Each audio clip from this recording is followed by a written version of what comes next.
Hi and welcome to Movies Suck. Today I'm reviewing Bad Boys for Life. And my first thought is, why did they wait so long?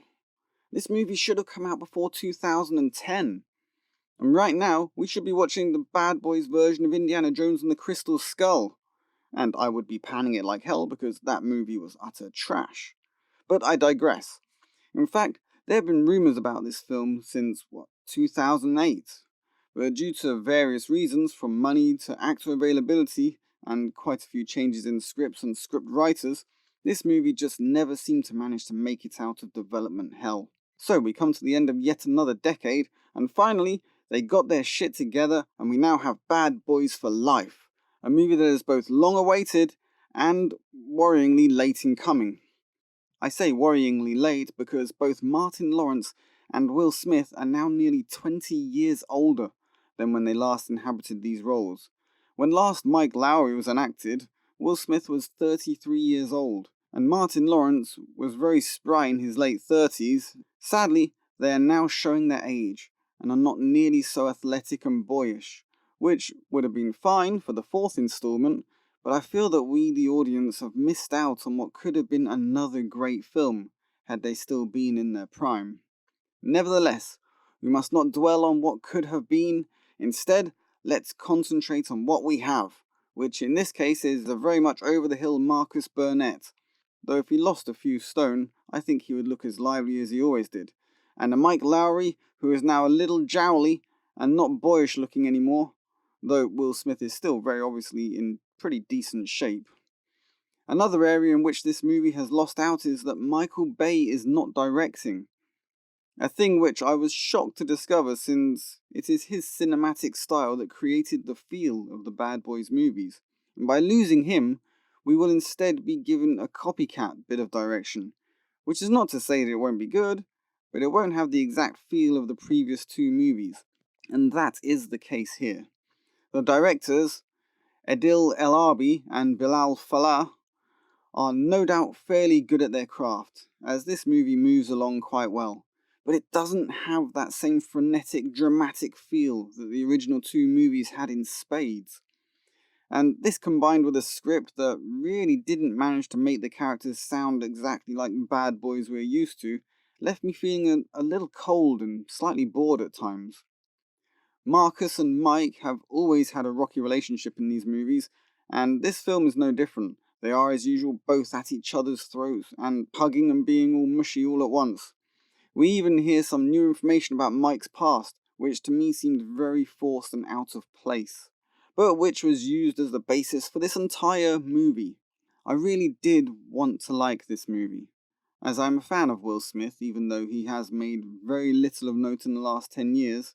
But I still have faith that he will regain my full favour one day, and while he had his moments in this movie, the script and direction just weren't enough to push him back up into my must-watch list.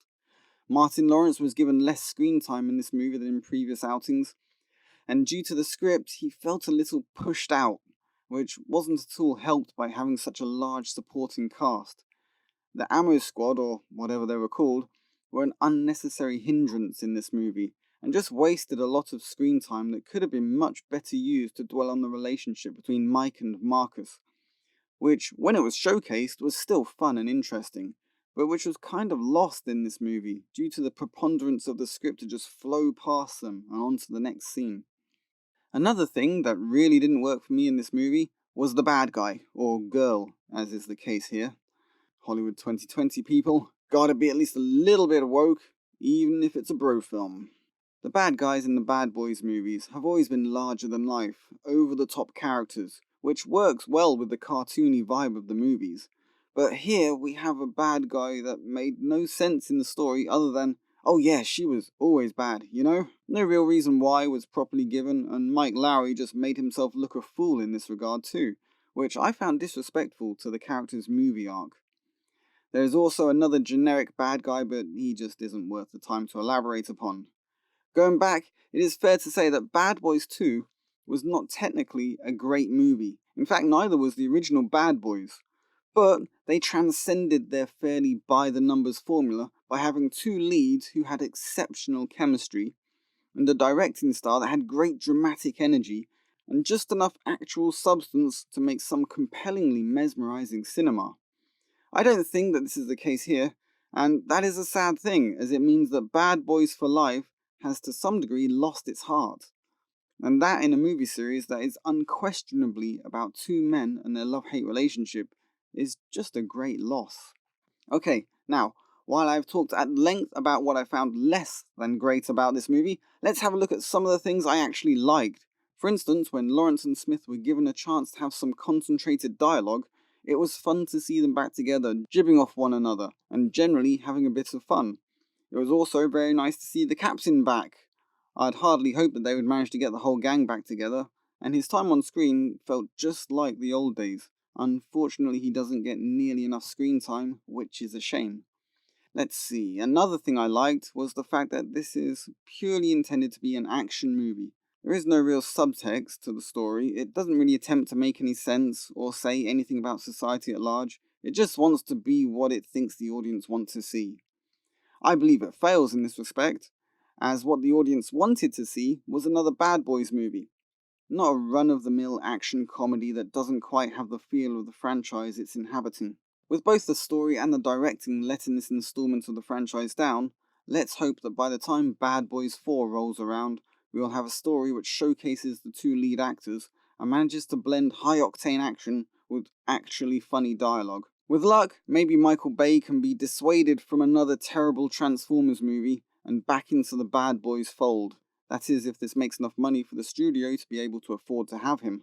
That is yet to be seen, but since this movie's budget was kept to an eminently sensible $90 million, a number which slightly surprised me since Will Smith and Martin Lawrence cost more than $40 million between them for Bad Boys 2, they at least have some leeway. So I'm expecting that we will eventually see the aforementioned Bad Boys 4, probably sometime in 2022, unless they choose to spend another 20 years umming and ahhing over making it, in which case let's hope they are still at least as mobile as they are now. Watching Will Smith push Martin Lawrence around in a wheelchair while chasing drug dealers just doesn't sound like that much fun. So, my verdict is that if what you want is an action-packed, brainless waste of your time, then this movie fits the bill. If what you are after is a fun action comedy movie, then you might want to give this one a miss. And if what you were expecting is yet another installment in this well-loved franchise, then you get your wish. Though this is not the Bad Boys you were hoping for. This has been Movies Suck, wishing that Michael Bay had directed this movie and that in future he stays away from Transformers. Signing out. Leave a like, share and subscribe, and I will catch you guys on the flip side.